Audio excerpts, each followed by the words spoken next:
Tengo vitiligo desde que tengo 4 años y medio. Tengo 33 ahora. Hace algunos años no me hubiera imaginado hacer una sesión como esta. Siento que las personas con vitiligo no tienen una pantalla abierta ni tampoco son como que vistos como personas lindas. Entonces quiero hacer un cambio sobre eso. Quiero que la perspectiva de las personas cambie.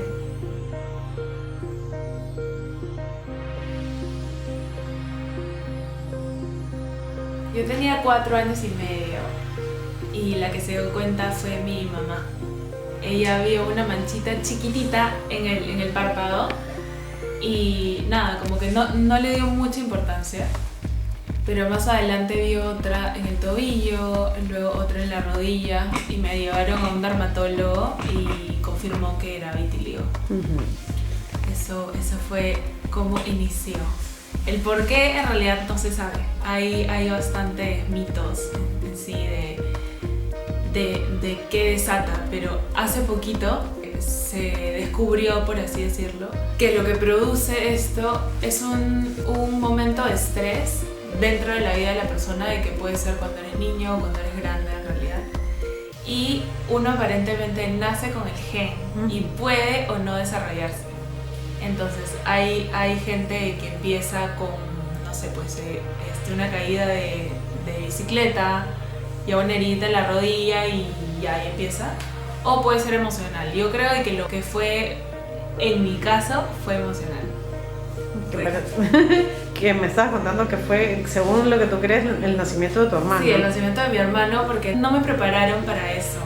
Entonces, como que de la nada vi un bebé y no sé, habré pensado que ya no me querían y que por eso traían un bebé nuevo o algo así, no sé, de verdad.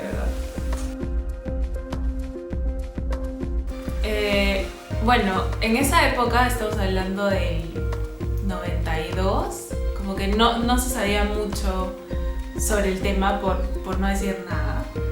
Y nada, estaban como en shock y no sabían cómo arreglarlo, ya porque ya era como que básicamente ¿qué hacemos para solucionar esto? Entonces nada, estuve en tratamientos múltiples desde que tuve 4 años y medio, más o menos, casi a los 5. Había un tratamiento que me acuerdo de que era como una loción de bergamota, ya está aplicado sobre las manchas blancas, y me ponían en una cámara de luz ultravioleta. Era una cámara alta, era como un círculo así. Yo toda rodeada, parada por 40 minutos, o sea, una niñita. Era 3 veces a la semana. De hecho, como que repigmentó un poco, pero oscureció las partes normales. Entonces, yo estaba como que súper bronceada todo el año. Y otra cosa era de que hacía de que llegue al colegio en esos días como a las 10:30 de la mañana, así. Entonces, como que no estaba en todas las clases y siento de que me perdí un poquito de ciertas cosas cuando era chica. Después, otro de los tratamientos fue con soralenos y oxoralenos, que son unas pastillas. Y el efecto secundario de eso es que te debilita el hígado, la vista y el sistema reproductor. Entonces, nada es perfecto, ¿no? Y con eso también estuve varios años. Después, otro de que me acuerdo que fue después de eso fue un tratamiento con una medicina que se llama Melagenina Plus. Y nada, ahí iba al centro médico del cabello y la piel. Y, o sea, era harta plata el tacho. Harta plata, porque ninguno de los tratamientos era barato. Ninguno. Y nada, estuve ahí varios años, era aplicación de la loción y baños de rayos infrarrojos. Ya igual, eran varias veces a la semana, durante la tarde. Entonces, bueno, eso fue como que la mala experiencia. Yo creo que 4 fuertes. Sí han habido algunos como que en el medio, no me acuerdo de verdad, pero siento de que esos 3 y el último fue en Cuba, de que iba una vez al año con mi mamá. Finalmente conocimos al creador de la melagenina, o sea, el mero doctor. Estuve en tratamiento con él varios años, desde creo que los 9 o 10 hasta los 14. Sí repigmentaba un poco, pero era bien tedioso porque había de que aplicar la medicina. Mira, no me acuerdo exactamente, pero creo que eran 2 veces al día. Y echármela en todas las manchitas y ahí esperar a que seque. Olía rarísimo porque estaba hecha a base de placenta humana. Y olía como que súper fuerte, no me gustaba mucho. Cuando estábamos en Cuba una vez, creo que fue el último año en el que fuimos, cuando tenía 14, ya antes del viaje había visto en internet, ya porque yo siempre he sido como que muy indagadora.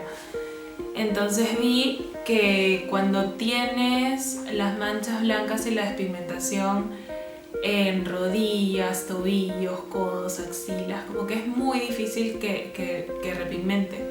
Y en esa época yo tenía codos, tobillos, rodillas, nudillos, o sea, todo.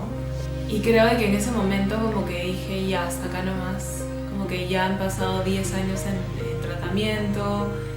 Y mi infancia básicamente se fue en eso. Entonces, ya dije, mamá, ya no quiero más. Y ella en shock. Y era como que, ¿estás segura que ya no quieres? No, ya no. O sea, ya fue, o sea, usaré maquillaje. Y ya, ahí como que me sentí un poquito más libre, pero a la vez empezaron esos miedos. Eso de ¿y ahora qué va a pasar? Como que todo estaba medio controlado, pero ahora como que no choco mucho porque ya tenía una adolescencia bien tranquila, creo, bien feliz. Y amigos y amigas que no me preguntaron nunca nada, o sea, era una más y punto. Entonces no había como mucho drama en eso, pero cuando salí del cole y entré a la universidad y ya no estaba en mi zona de confort, fue donde era como que, ya, ahora estoy sola, o sea, no tengo a ese grupo de gente que está acompañándome y si alguien me mira raro, como que los miran feo, ¿no? Entonces ya, ahí empezó todo y empecé a usar maquillaje. Y me acuerdo de que aprendí como que varias cosas, ya entré a un curso con mi mamá, ya entramos a un curso súper baja y ahí dije, yo quiero hacer esto. Y nada, y cuando tuve chance, ya estudié eso en Estados Unidos y fui a hacer cursos a California y me volví tan buena que había gente que no se daba cuenta que tenía vitiligo hasta hace unos años. Creo de que me perfeccioné en lo que quería y de paso aprendí un montón y nada, estoy chambeada en eso, entonces súper.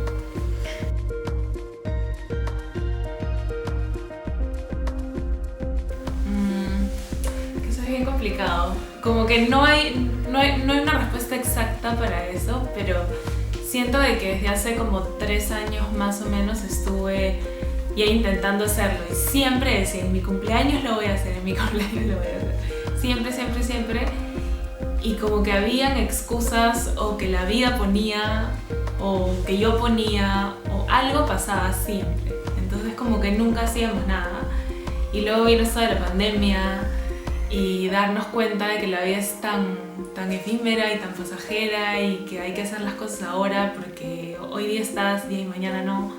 Entonces creo de que esa fue una de las razones más importantes. Y otra es que durante esos 3 años estuve esperando a que alguien más lo haga. Y ahí siempre dije, ya el día de que alguien salga, yo subo el coche y ahí hago igual, pero estaba esperando y nunca pasaba nada. O sea, pero acá en Perú, porque... Aquí en Perú, en el resto del mundo es lo máximo. O sea, ya todo es tan abierto, tan normal, tan genial. En cambio aquí no, acá era como que no hay nada. Y me cansé de esperar. Y ahí dije, si no lo va a hacer nadie, lo voy a hacer yo. Mira, creo que principalmente porque, o sea, deben haber más niñas como yo, ya en esa época, o adolescentes de que no tienen un referente cercano. Entonces yo quiero de que ya esa niña o esa adolescente diga, oye, yo soy igual, o sea, yo puedo hacer eso y yo puedo hacer lo que me dé la gana y no tengo que esconderme y no tengo que tener miedo, como que no estoy sola. Entonces es básicamente eso lo que me empujó, ya es como que un propósito a mi exposición, una cosa así, básicamente eso. nada, de que tomen las cosas como que a su propio ritmo. Eso es súper importante porque no todo el mundo está cómodo en el mismo instante, no todo el mundo está cómodo en algún momento de su vida, o sea, así es. Y que nada, de que intenten como que no tener tanto miedo y no juzgarse a sí mismos tanto, porque hay veces en que a la gente como que no le importa tanto como a ti.